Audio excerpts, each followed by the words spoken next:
Hello प्यारे बच्चों, welcome to my YouTube channel. आज मैं आपके लिए लाई हूँ एड ग्रेड वर्क बुक प्रश्नोत्तरी पुस्तिका भाषा भारती कक्षा 7 की, जिसे हम वर्ष देखेंगे। वर्ष 2026-27 की है ये बुक।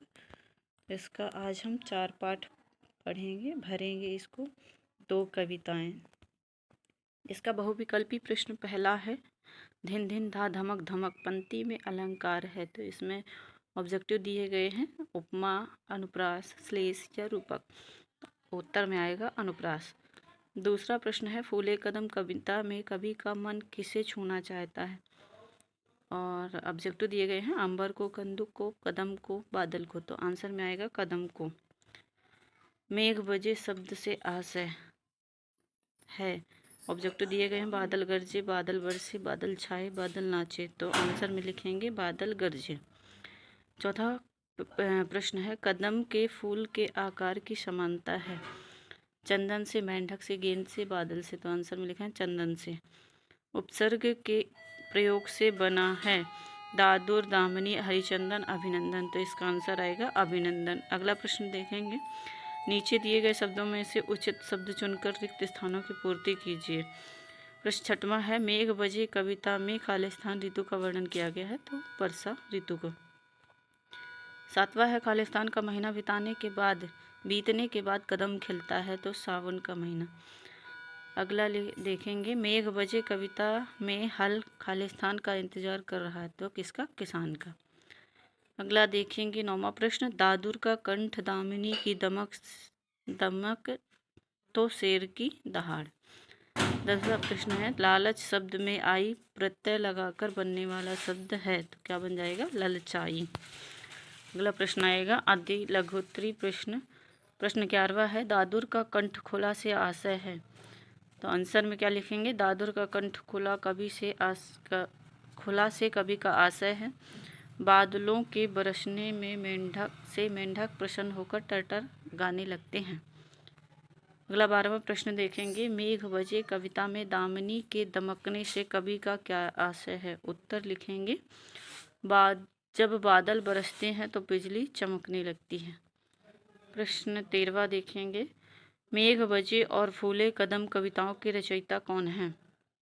आंसर में लिखेंगे, मेघ बजे और फूले कदम कविता के रचयिता श्री नागार्जुन जी हैं। प्रश्न 14 देखेंगे, दामिनी शब्द का एक पर्यायवाची शब्द वाक्य में प्रयोग कीजिए। तो उत्तर देखेंगे, दामिनी का पर्यायवाची शब्द बिजली होता है। वाक्य प्रयोग कैसे करेंगे? जब बादल बरसते हैं तो बिजली चमकती है। इसके बाद आता है लघुत्तरी प्रश्न। प्रश्न नंबर 15, 2 कविताएं पाठ में आए तुकांत शब्दों को खोजकर लिखिए और किसी एक तुकांत शब्द का वाक्य प्रयोग कीजिए।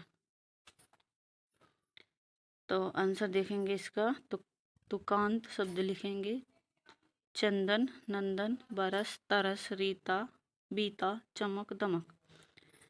वाक्य प्रयोग करेंगे, बेटे को देखने के लिए पिताजी की आंखें तरस गई। अगला 16 प्रश्न आता है, पंख बना हरिचंदन पंक्ति का भावार्थ लिखिए। उत्तर में लिखेंगे, वर्षा के कारण धरती से उत्पन्न हुआ कीचड़ भी हरिचंदन के समान लगता है। 17 नंबर क्वेश्चन देखेंगे, तो बादल का कोप नहीं रीता पंक्ति का आशय है। इसका उत्तर देखेंगे, पंक्ति से आशय यह है कि लगातार बारिश होने के बाद भी पपीहे की प्यास नहीं बुझती है। अगला 18वां प्रश्न देखेंगे, ग्रीष्म ऋतु में प्रकृति में क्या क्या परिवर्तन होते हैं, अपने शब्दों में लिखिए। तो आंसर देखेंगे, ग्रीष्म ऋतु में धरती सूख जाती है, हरियाली खत्म हो जाती है, जल की कमी हो जाती है, गर्मी का अनुभव होने लगता है। अब आते हैं दीर्घोत्तरी प्रश्न में। प्रश्न नंबर 19, मेघ बजे कविता में वर्षा ऋतु के किन दृश्यों का वर्णन किया गया है।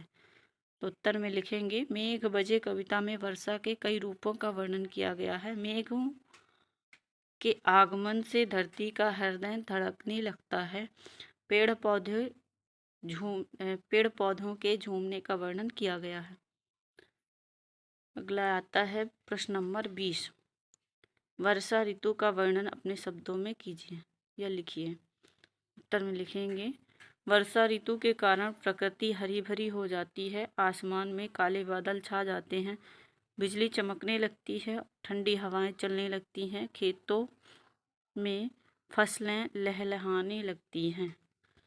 तो प्यारे बच्चों, ऐसे ही वीडियो देखने के लिए लाइक करें, सब्सक्राइब करें, शेयर करें। Thank you.